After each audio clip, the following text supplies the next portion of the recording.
네, 오늘 우리에게 주시는 하나님의 말씀은 사도행전 2장 1절에서 13절의 말씀입니다. 사도행전 2장 1절에서 13절의 말씀 우리 함께 합독하도록 하겠습니다. 오순절 날이 이미 이르매 그들이 다 같이 한 곳에 모였더니 호련히 하늘로부터 급하고 강한 바람 같은 소리가 있어 그들이 앉은 온 집에 가득하며 마치 불의 혀처럼 갈라지는 것들이 그들에게 보여 각 사람 위에 하나씩 임하여 있더니 그들이 다 성령의 충만함을 받고 성령이 말하게 하심을 따라 다른 언어들로 말하기를 시작하니라. 그때 경건한 유대인들이 천하 각국으로부터 와서 예루살렘에 머물러 있더니 이 소리가 나매 큰 무리가 모여 각각 자기의 방언으로 제자들이 말하는 것을 듣고 소동하여 다 놀라 신기하게 여겨 이르되 보라, 이 말하는 사람들이 다 갈릴리 사람이 아니냐. 우리가 우리 각 사람이 난 곳 방언으로 듣게 되는 것이 어찌 됨이냐. 우리는 바데인과 메데인과 엘람인과 또 메소보다미아, 유대와 갑바도기아, 본도와 아시와, 부르기아와 밤빌리아, 애굽과 곧 구레네에 가까운 리비아 여러 지방에 사는 사람들과 로마로부터 온 나그네 곧 유대인과 유대교에 들어온 사람들과 그레데인과 아라비아인들이라. 우리가 다 우리의 각 언어로 하나님의 큰 이름을 말함을 듣는도다 하고 다 놀라며 당황하여 서로 이르되 이 어찌 된 일이냐 하며 또 어떤 이들은 조롱하여 이르되 그들이 세술에 취하였다 하더라. 아멘. 네, 오늘은 사도행전 2장의 말씀으로 하나님의 큰 일에 대해서 우리 함께 나누고자 합니다. 네, 오늘의 이 말씀은 참 감격적인 말씀이 아닐 수 없습니다. 네, 우리 가운데 하나님의 영이 우리 각 사람에게 임하게 된 놀라운 하나님의 그 큰 일이, 그 기적의 사건이 우리 가운데 임했음을 보여주는 아주 중요한 기록이고 또 말씀입니다. 근데 우리 앞뒤 좌우로 성령께서 우리에게 임하셨습니다. 하셨습니다. 할렐루야. 아멘. 이것보다 더 좋은 것이 없습니다. 그것을 믿고 우리가 하나님 안에 담대히 또 나아갔으면 좋겠습니다. 오순절은요, 이스라엘의 세 가지 큰 절기 중에 하나입니다. 전 세계적으로 이제 외부에 있던 유대인들도 예루살렘으로 돌아오는 날이었어요. 흩어졌던 민족이 모여들고 각 나라 언어가 예루살렘 거리에 울려 퍼지는 거죠. 디아스포라 유대인이죠. 그런데 바로 그날에 다락방에 숨어 있던 제자들에게 하늘로부터 들려오는 소리가 있었습니다. 강한 바람이 몰아치듯한 소리, 그리고 불의 혀 같은 모습이 보였다라고 하죠. 그래서 그 순간 하나님께서 약속하신 성령이 충만하게 임했습니다. 제자들의 혀가 열렸고 닫혀있던 문이 열렸습니다. 하나님이 그것을 열어 가신다라는 것이죠. 이제 새 시대가 열렸습니다. 하나님이 우리 안에 내주하시는 놀라운 그런 새 시대가 열린 것이죠. 그래서 이것은 어떤 뜻입니까? 원래는 특정 인물만 받았었잖아요. 뭐 사사들, 뭐 선지자들, 뭐 왕들, 이렇게 기름 부음 받은 사람들만 받았었는데 성령이 모두에게 임했다라는 겁니다. 각 사람에게. 이것이 유대교적으로 보면 엄청 놀라운 일이에요. 있을 수가 없는 일이죠. 그리고 인간의 조건과 능력에 상관없이 하나님의 큰 일을 말하게 만드셨어요. 하나님의 큰 일이 무엇입니까? 십자가 부활을 통해서 우리를 구원하신 그 일을 우리 입술로 직접 말하게 만드셨죠. 그리고 언어의 장벽을 뛰어넘는 놀라운 일이 일어난 겁니다. 단순히 그래서 성령이 임하신 것은 믿음을 강화하는 정도가 아니고요. 하나님이 직접 우리 안에 내주하심으로 내 안에서 하나님이 일하시는 주체가 되게 하는 거예요. 우리가 주님보다 앞서지 않고 주님이 내 안에서 일하시는 주체가 된다. 주어가 바뀌는 놀라운 일이 되는 겁니다. 그래서 성령으로 충만할 때 하나님과 연결되고 세상에서 증인으로 살아가게 하시는 겁니다. 그래서 성령은 두려움 속에서 갇힌 문을 여시고요. 갇힌 나를 끌어내시는 줄로 믿습니다. 그래서 오늘 말씀으로 내 안에 성령이 임할 때 어떤 권능의 삶으로 변화되는지를 말씀에 나를 비추며 띵크하려고 합니다. 먼저 첫째로 성령이 임하여 들리도록 말하게 하십니다. 1절에 보면 오순절 이 이름에 그들이 다 같이 한 곳에 모였다라고 합니다. 예수님이 승천하시면서 약속하신 성령을 기다리라 하셨을 때 뿔뿔이 흩어지지 않고 다락방에 모여서 계속 기도했습니다. 네. 주님께서 언제인지 기약은 없었어요. 그렇죠? 네. 하나님께서는 말씀을 붙들고 한 마음으로 성령을 구하며 모여 있을 때 약속대로 임하셨습니다. 할렐루야. 몇 날이 못되어 하셨는데요. 네. 이게 한 10일 정도 기도한 겁니다. 그러니까 예수님이 부활하시고 40일 지나고 오순절이 됐으니까 예수님 떠나시고 10일 있다 됐습니다. 우리 한 8일 정도만 더 열심히 기도하시고 네. 사도행전 끝날 때까지 네, 저희가 간절히 네, 약속하신 것을 부어달라고 네, 하나님의 그 충만한 것으로 부어달라고 우리 간절히 구하기를 멈추지 않겠습니다. 끈질기게 집착해서 하나님 구하라고 하셨습니다. 근데 2절을 보니까 호련히 하늘로부터 급하고 강한 바람 같은 소리가 있습니다. 그것이 앉은 온 집에 가득하였어요. 그래서 호련이라는 것은요, 예고 없이 내가 준비한 순간이 아니고 하나님이 정하신 순간에 찾아왔어요. 바람과 불로 임하셨습니다. 바람은 눈에 보이지 않아도 있잖아요. 우리 에어컨이 이렇게 우리를 시원하게 해주듯이 네, 바람이 있습니다. 영원히 멈추지 않고 우리 곁에 늘 있어서 다가오는 것이죠. 불은요 신속하게 내 죄를 태우고 정결하게 됨으로써 또 남에게 불씨를 넘겨주고 마음을 녹이는 따뜻함으로 내 복음을 전하게 하십니다. 그래서 성령의 임재는 결코 숨겨지지 않고요. 세상을 나를 울리고 세상을 울리는 소리로 나타나는 것입니다. 온도로 나타나는 겁니다. 3절에서는 마치 불의 혀처럼 갈라지는 것들이 각 사람 위에 하나씩 임하여 있다라고 했습니다. 성령이 임한 사람의 특징은 무엇입니까? 누구에게 무슨 말을 듣든지 교훈과 책망과 바르게 함과 의로 교육을 받아서 그것을 듣는 사람이 되는 거예요. 그런데 미성숙하면 어떻습니까? 성령이 우리 가운데 있지 않을 때는 날마다 하나님에게 사람에게 좋은 이야기만 들으려고 하는 겁니다. 그렇게 각각 개별적으로 성령을 받고 성숙해 가야 하는 거예요.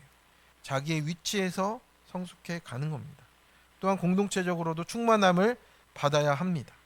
그래서 우리가 성령을 위해서 함께 간구하고 그것을 받아 누리고 함께 나누고 또 세워가는 것이 우리 그리스도의 몸이기 때문에 우리가 함께 또 공동체적으로도 충만함을 입어야 합니다. 그래서 이렇게 성령이 충만하게 임했을 때 우리의 혀가 바뀌는 거예요. 성령이 제자들의 혀를 붙드시고 인간의 언어가 하나님의 언어가 되도록 바꿔 주시는 거예요. 그래서 4절에 그들이 다 성령의 충만함을 받고 성령이 말하게 하심을 따라 다른 언어들로 말하기를 시작하니라. 그래서 여기서 시작하니라는요, 성령께서 말하게 하심에 따라 계속해서 말했다는 거예요. 네, 끝나지 않았어요. 지금도 우리가 이 성령의 말하게 하심을 따라 말하라는 뜻입니다. 그래서 말이 바뀐다는 것은 삶이 바뀐 거잖아요. 네, 그렇게 새로운 삶을 주시는 것이 바로 권능입니다. 그러니까 우리가 권능을 자꾸 외부적인 은사로 막 생각을 하는데 진짜 권능은 어디서부터 나타나는 거예요? 우리의 삶이 바뀌는 부분부터 나타나는 거예요. 내가 죄인임을 인정하고 내가 하나님의 말씀에 순종하고 그렇게 내 삶에서 변화여 시작되어 나가는 것이 내 권능이 임하는 거예요. 근데 우리가 거꾸로 막 자꾸 생각을 합니다. 막 이렇게 장풍 쏘면 넘어지고 막 이빨이 막 아말감에서 금으로 바뀌고 막 이런 거에 우리가 현상에 집중하면 그건 성령의 그 표면적인 것을 보는 거예요. 그래서 사람들이 혹하는 거죠. 근데 진짜 권능은 뭡니까? 내 죄가 해석되어지고 내 말씀이 나를 다스리는 권능이 되는 겁니다. 그래서 이 모습을 본 사람들은 놀라요. 해외 디아스포라 유대인들은 지금도 그렇지만 그때에도 똑똑하고 대단한 사람들입니다. 돈도 많았죠. 그런 이상을 보고 놀랄 수밖에 없는 거예요. 7절에 보니까 이 말하는 사람들이 다 갈릴리 사람이 아니냐 그랬어요. 네, 갈릴리는 무시받기 딱 좋은 동네입니다. 네, 학문도 권세도 없고요. 네, 거기 어촌이잖아. 뭐 이런 생각이죠. 그런데 그들의 입술에서 능력이 터져 나왔어요. 네, 성령께서 말하게 하셨기 때문입니다. 네, 이때 이 방언은 외국어를 하는 방언이 나타난 거죠. 네, 그런 은사를 받은 분도 있습니다. 네, 우리 각 사람이 난 곳 방언으로 듣게 되는 것이 어찌미냐 하면서 놀랄 수밖에 없었습니다. 그래서 우리가 오늘 나의 인격을 설득시키는 말씀이 들린다면요, 그게 나에게 하나님께서 해 주시는 말씀입니다. 말씀 가운데, 간증 가운데 저거 나한테 하는 이야기야 라고 하면요, 하나님이 우리 각 사람의 인격을 만져주신 거예요. 그렇게 만나주고 계신 겁니다. 지금 그래서 하나님의 부르심이 있다라는 뜻이에요. 근데 제가 설교하고 말씀을 전할 때 누구한테 듣고 하신 거죠? 이러면은 이제 이거는 이게 아니고, 그냥 우리가 죄에 대해서 얘기하고 말씀에 대해서 얘기하다 보면 하나님이 만지실 때가 있다라고 하는 겁니다. 그래서 본인 얘기를 해줘서 기쁜 사람이 있고 싫은 사람도 있어요. 각 사람의 난곳 방언으로 듣게 된다는 것은 듣는 사람이 내 얘기로 듣게 된다라는 뜻입니다. 그래서 우리가 가시적인 방언도 할 수 있지만 성령 충만의 결과는 각자의 환경에서 알아들을 수 있는 소리로 듣는 것입니다. 그래서 성령 충만, 말씀 충만, 우리의 방언, 각자의 처지에 맞게 내 간증이 쓰임 받고 우리의 말하는 것이, 우리의 말하는 언어가 하나님께 쓰임 받게 하십니다. 그렇습니다. 그래서 학생은 학생대로, 교수는 교수대로 학벌과 빈부와 남녀노소에 상관이 없이 각자의 처지에서 알아듣고 내 은혜를 받게 하시는 것이 우리 성령께서 하시는 일입니다. 그래서 말씀을 들을 때 남편이 들어야 되는데, 아내가 들어야 되는데, 우리 자녀가 들어야 되는데, 이 사람이 들어야 되는데, 이거 듣고 나한테 잘해줘야 되는데, 이게 아니란 거예요. 말씀 들을 때, 간증 들을 때 그냥 내게 임하는 말씀으로 알아들어야 합니다. 그게 성령인 줄 믿습니다. 적용 질문입니다. 약속하신 성령이 임하시기까지 한 곳에 모여 끈질기게 기도하고 계십니까? 같이 하겠습니다. 화이팅! 네. 오늘 성령이 일하심으로 나에게 부어주신 믿음의 언어로 말하고 있습니까? 성령의 충만한 가운데 나의 간증과 약재료가 믿지 않는 이들에게 들려지기를 간구하며 나누고 있습니까? 두 번째입니다. 세상이 하나님의 큰 일을 듣습니다. 성령의 역사는 제자들 안에서만 멈추지 않았습니다. 6절을 보면 이 소리가 남에 큰 무리가 모여 각각 자기의 방언으로 제자들이 말하는 것을 듣고 소동하여 라고 말합니다. 성령은 그렇게 추상적인 언어가 아니고요, 듣는 사람이 알아듣도록 역사를 하십니다. 여기서 보면은 예루살렘에 정말 많은 디아스포라 유대인들이 모였습니다. 바데, 메데, 엘람, 메소포타미아, 갑바도기아, 본도, 아시아, 부르기아, 밤빌리아, 애굽, 구레네, 로마, 그레데, 아라비아, 온 세상 사람들이 다 모였습니다. 그런데 그들이 각각 자기 나라 말로 제자들의 말을 다 알아듣는 거예요. 성령은 언제나 이렇게 밖으로 흘러가게 하십니다. 11절의 말씀을 보면 우리가 다 각자 우리의 언어로 하나님의 큰일 말함을 듣는도다. 제자들이 무엇을 말했습니까? 정치 얘기도 아니고 자기 얘기도 아니고 지금 나에게 일어난 일을 담담하게 얘기했어요. 근데 말하니까 자꾸 방언이 나오는 거죠. 오직 하나님의 큰 일을 말했어요. 지금 십자가 부활을 통해서 우리 가운데 하나님의 예비하신, 약속하신 성령이 임했다라는 큰 일을 말하게 된 거죠. 그것을 구속사의 언어로 각각 듣게 되었다라고 하시는 겁니다. 그런데 이 상황에서 어떻습니까? 반응은 둘로 갈려요. 어느 상황에서나 그렇습니다. 말씀이 들리는 사람이 있고 안 들리는 사람이 있어요.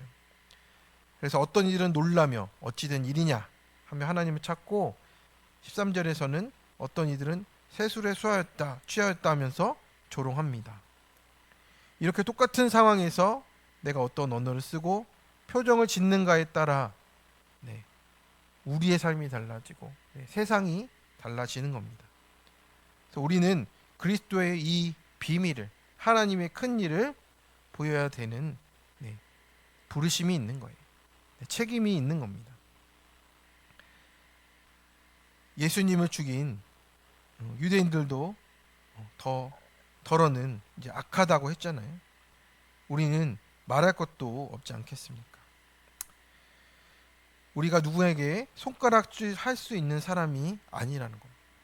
이게 예수 그리스도의 비밀이고, 우리가 그런 언어를 쓰게 된 것도 오로지 하나님의 은혜 때문이라고 하는 겁니다. 그래서 우리가 성령의 충만한 말을 나누어야 되는 것입니다. 내가 성령 충만하고 방언하고 특별한 은사가 있다 이래도 사람들이 나를 성령 충만으로 보려면요, 다른 건 없습니다. 원수를 용서하고 사랑하고 고맙고 미안하고, 이게 성령 충만입니다. 그래서 성령이 임하시면요, 삶의 문법이 바뀌는 거예요. 그래서 그 문법을 거부하는 사람은 결국 조롱과 멸망으로 끝이 난다라는 겁니다. 그래서 세상이 어쨌든지 이러나 저러나 우리 부르신 교회는 성령 충만, 말씀 충만, 사랑 충만, 감사 충만으로 믿음의 언어를 쓰며 이 세상에 하나님의 부르심을, 하나님의 큰 일을 전하며 나아가는 모든 성도님들 되시길 간절히 축원합니다. 적용 질문입니다. 내가 구속사의 복음을 처음 들었을 때 난 어떤 반응이었습니까? 소동하며 조롱했습니까? 그때 내 반응을 기억하며 아직 나와 다르고 믿음이 약한 지체들이 말씀이 들리도록 돌보고 있습니까? 내게 성령이 임하심으로 내게 이루신 구원의 큰 일을 밖으로 전하며 나누고 있습니까? 우리 함께 기도하겠습니다. 우리를 창조하시고 모든 구원을 이뤄가신 하나님 아버지, 오늘 아침 우리에게 오순절 성령의 강림을 직접 말씀하여 주셔서 감사를 드립니다. 성령이 임하시자 제자들의 혀가 열렸고 하나님의 큰 일을 말하게 된 것처럼 오늘도 우리의 입술을 붙들어 주시옵소서. 가정과 일터와 교회에서 성령이 말하게 하심을 따라 말하게 하여 주옵소서. 세상은 때로 조롱하고 또 우리가 보지 못하는 것들을 보면서 우리를 공격하지만 성령이 임하시면 세상이 듣게 될 줄로 믿습니다. 우리 성도님들 한 분 한 분 각 사람 위에 성령의 충만함이 임하게 하여 주시고, 오늘도 나가는 걸음마다 하나님의 구속사가 나타나게 하여 주옵소서.